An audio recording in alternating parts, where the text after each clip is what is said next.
చెప్పండి. మీరు చెప్పినట్టుగానే ఆ సేనయ్య గారిని వేసేసాం.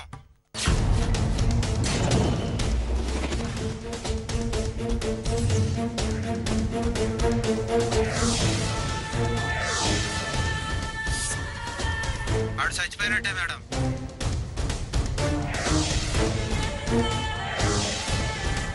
Very good. మీరొచ్చి మిగతా బ్యాలెన్స్ తీసుకువెళ్ళండి. అలాగే మేడం. ఉంటాను.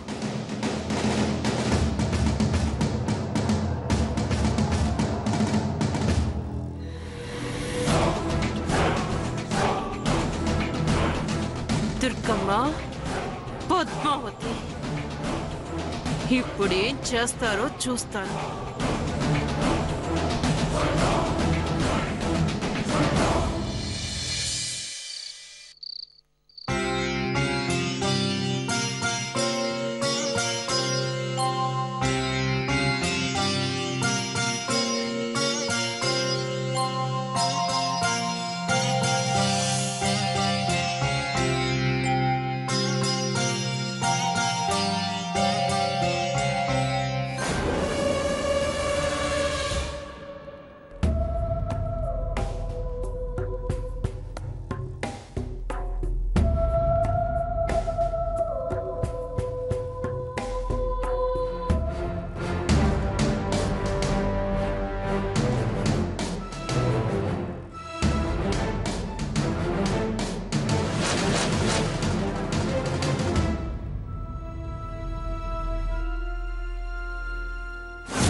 దీపం కొండెక్కింది. దీపం అలా వెలిగించి కానీ కొండెక్కిపోతే ఏదో అంటారు కదా మందా.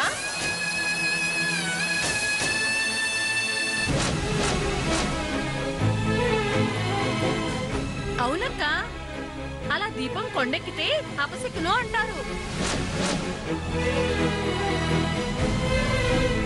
అపశకునం అంటే ఏముంది, ఏదో జరగరానిది జరుగుతుందని, జరగకూడనిది జరుగుతుంది అంటారు.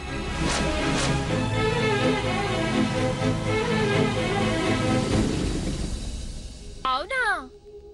అంటే ఎవరైనా పోతారంటావా?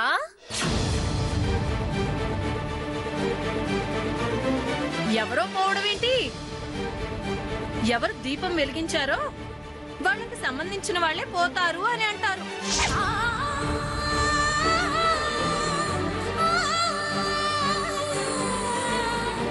అయ్యో, అంటే సీనయ్యకి ఏమైనా జరుగుతుందంటావా?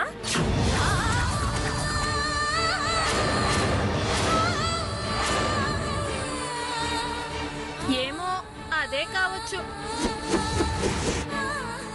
అదే కావచ్చు అంటే ఏం జరుగుతుందంట? సీనయ్యకి ఏమైనా జరగచ్చు. పద్మావతికి 5వ తనం పోవచ్చు. అయ్యో అయ్యో అయ్యో, అయితే పద్మావతికి వైధవ్యం తప్పదంటావా?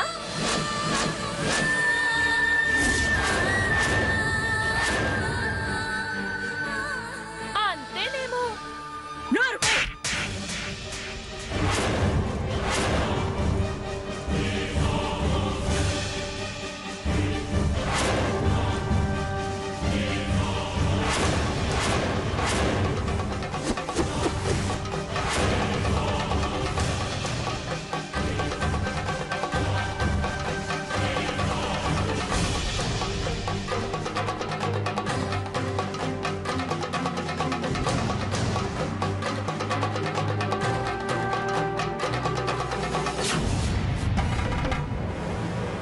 ఏంటి ఇద్దరు ఏదేదో వాగుతా ఉండారు? మీ నోళ్ళకు అసలు మాటలు తప్ప మంచి మాటలు రావాయంది. సీనయ్య నా బిడ్డ. నా బిడ్డ గురించి ఇట్లాంటి కూతలు కూస్తే సంపి పాతరేస్తాను. ఏంది ఏదేదో వాగుతా ఉంటారు ఇద్దరు కలిసి? అంటే అది కాదండి, ముత్తైదువులు దీపం వెలిగించగానే ఆ దీపం కొండెక్కితే అలాగే అంటారు కదండి మీలాంటి పెద్దవాళ్ళు. మేము అదే అన్నాం. ముందే అలా అనుకుంటే జరగబోయేదాన్ని ఆపే ప్రయత్నం చేయొచ్చు కదా అని. బుద్ధుండదా మీకు? బుద్ధుండదా అంట? మెడ మీద తలకాయ ఉన్న వాళ్ళు ఎవరైనా అట్లా మాట్లాడతారా?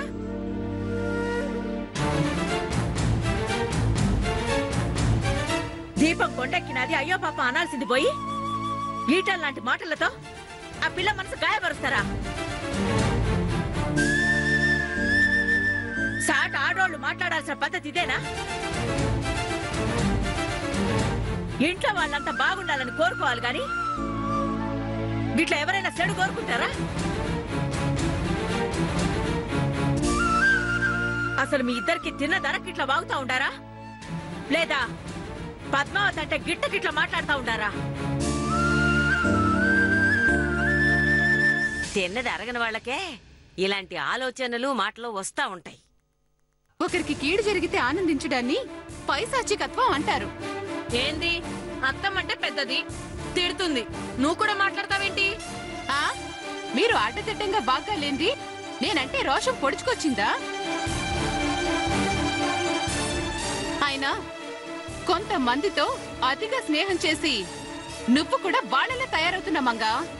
ఇదిగో నన్నేవైనా అనాలనుకుంటే నేరుగా అను, అంతేగాని ఈ డొంక తిరుగుడు మాటలెందుకు?